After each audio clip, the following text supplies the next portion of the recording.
Shalom, I'm Eddie Chumney of Hebraic Heritage Ministries, and we welcome you to this week's Focus Israel Report. In this week's report, we're going to give you an update on the current status of the Israeli-Palestinian peace process.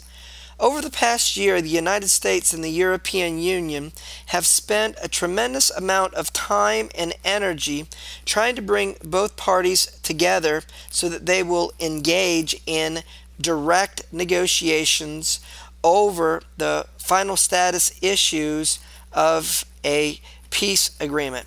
However, in looking at the position of each side, it appears as though they have irreconcilable differences. So in giving you an update regarding the current situation, we're going to first review the position of each side.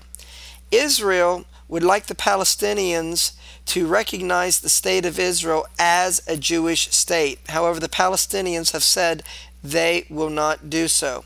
Israel would like to maintain control over Jerusalem and enable it to be a united city under Israeli control. The Palestinians would like to see East Jerusalem as the capital of a Palestinian state.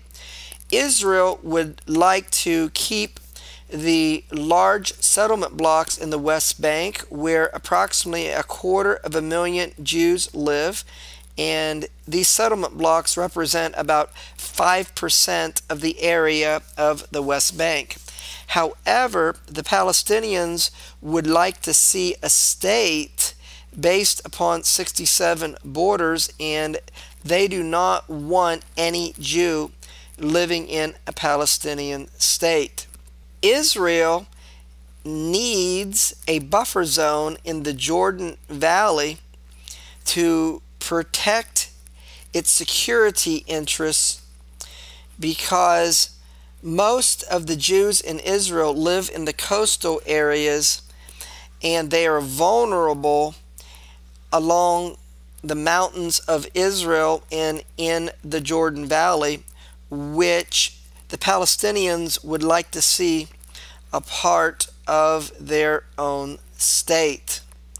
And so these are some of the issues that are blocking Israel and the Palestinians in coming together and being able to resolve their differences and come to a compromise regarding the various issues. And as a result of the deadlock in the talks between both sides, the Palestinians, in their frustration, they decided that they would like to go to the United Nations, and this is exactly what Palestinian President Mahmoud Abbas did, as on Friday, September the 23rd, he presented to the United Nations and presented paperwork to UN Secretary General Ban Ki-moon,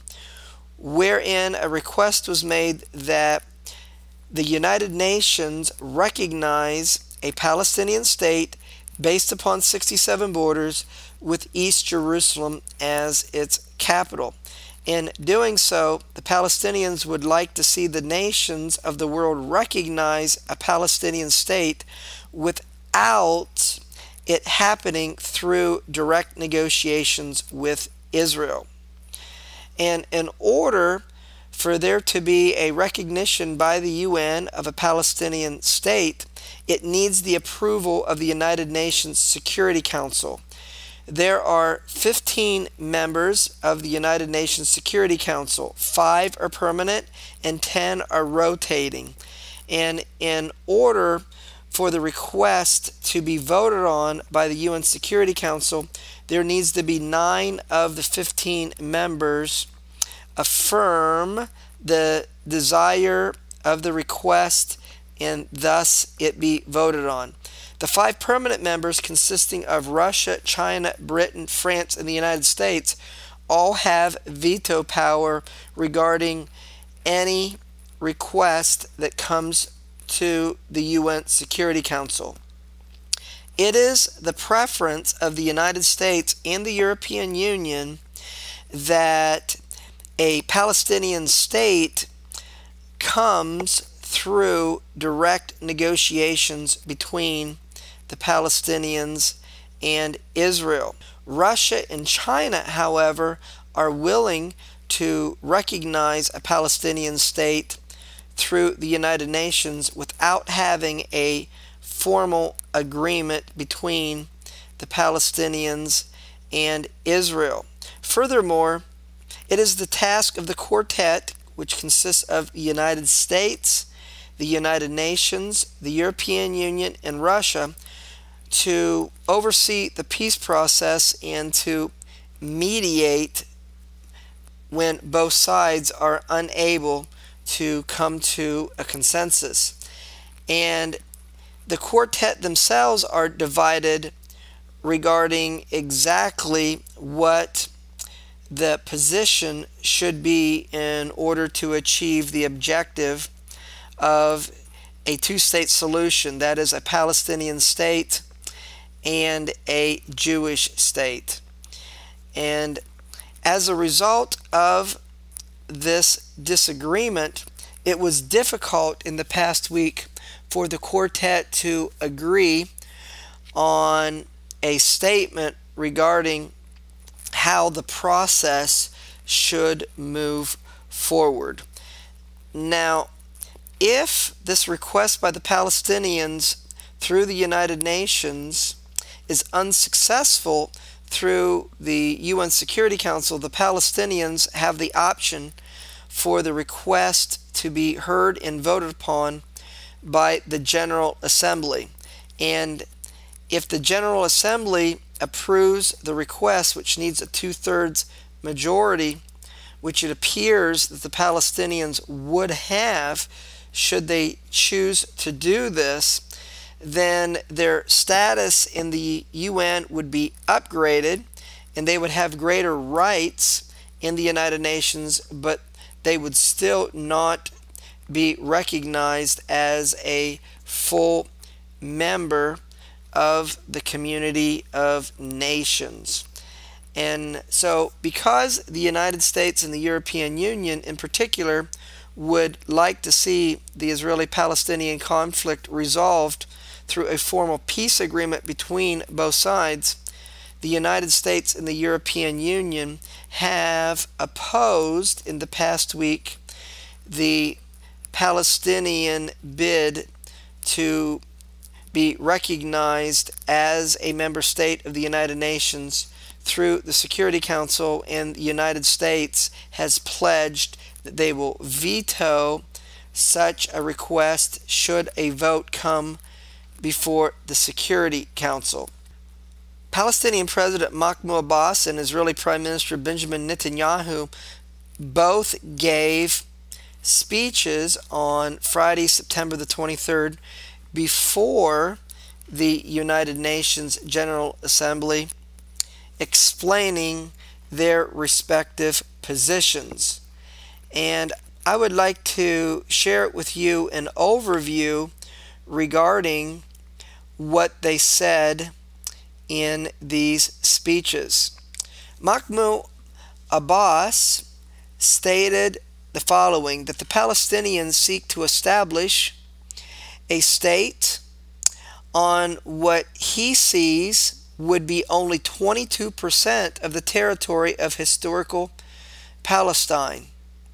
And in making this statement, Mahmoud Abbas is stating that he sees that the current state of Israel being occupied territory as well. Mahmoud Abbas went on to say in his speech, "I declare that the Palestinian Liberation Organization is ready to return immediately to the negotiating table on the basis of the adopted terms of reference based on international legitimacy and a complete cessation of settlement activities." They are saying that they will only renew talks with Israel if Israel freezes settlement activity not only in the West Bank but in East Jerusalem as well. Mahmoud Abbas says it's futile to go into negotiations without clear parameters and in the absence of a credible and specific timetable. I would like to inform you that before delivering this statement, I submitted a request to UN Secretary General Ban Ki-moon, an application for a mission of Palestine on the basis of the June 4th, 1967 borders with East Jerusalem as its capital. Mahmoud Abbas went on to say, after 63 years of suffering of the ongoing catastrophe, referring to the state of Israel being born on May the 14th, 1948, it is time for the Palestinian people to gain their freedom and their independence. And so in his speech, Mahmoud Abbas sees that the present state of Israel is a part of the occupied territories in addition to the West Bank and East Jerusalem. Mahmoud Abbas does not recognize Israel as being a Jewish state. Meanwhile, Benjamin Netanyahu referred to this issue as being a problem in the negotiations. In his speech, he said the following: President Abbas just stood here and said that the core of the Israeli-Palestinian conflict is the settlements. Well, that's odd. Our conflict has been raging for nearly a half a century before there was a single Israeli settlement in the West Bank. So if what President Abbas is saying is true, then I guess that the settlements he's talking about is Tel Aviv, Haifa, Jaffa, Beersheba, which are cities in present Israel. Maybe that's what he meant the other day when he said that Israel has been occupying Palestinian land for 63 years. He didn't say from 1967, he said from 1948. I hope somebody will bother to ask him this question because it illustrates a simple truth. The core of the conflict is not the settlements. The settlements are a result of the conflict. The settlements have to be It's an issue that have to be addressed and resolved in the course of negotiations. But the core of the conflict has always been, and unfortunately remains, the refusal of the Palestinians to recognize a Jewish state in any border. And in order to try to get both sides to return to the negotiating table, the quartet put out a statement on Friday that outlined the following parameters to resume peace talks. Number one, that in the next month, both sides would determine the framework for discussions going forward, and that in 3 months, each side would present their position on final borders and security. With 6 months later, there'll be a detailed agreement regarding the borders and security, and then by December of 2012 there will be a full-fledged peace agreement. So far, this proposal by the quartet has been accepted by Israel, but the Palestinians are still studying the proposal. So this is the current status regarding the peace process. We'll be watching these events in the coming weeks and the coming months to see how they develop. Until we bring to you the next Focus Israel report, Shalom in Yeshua the Messiah. Amen.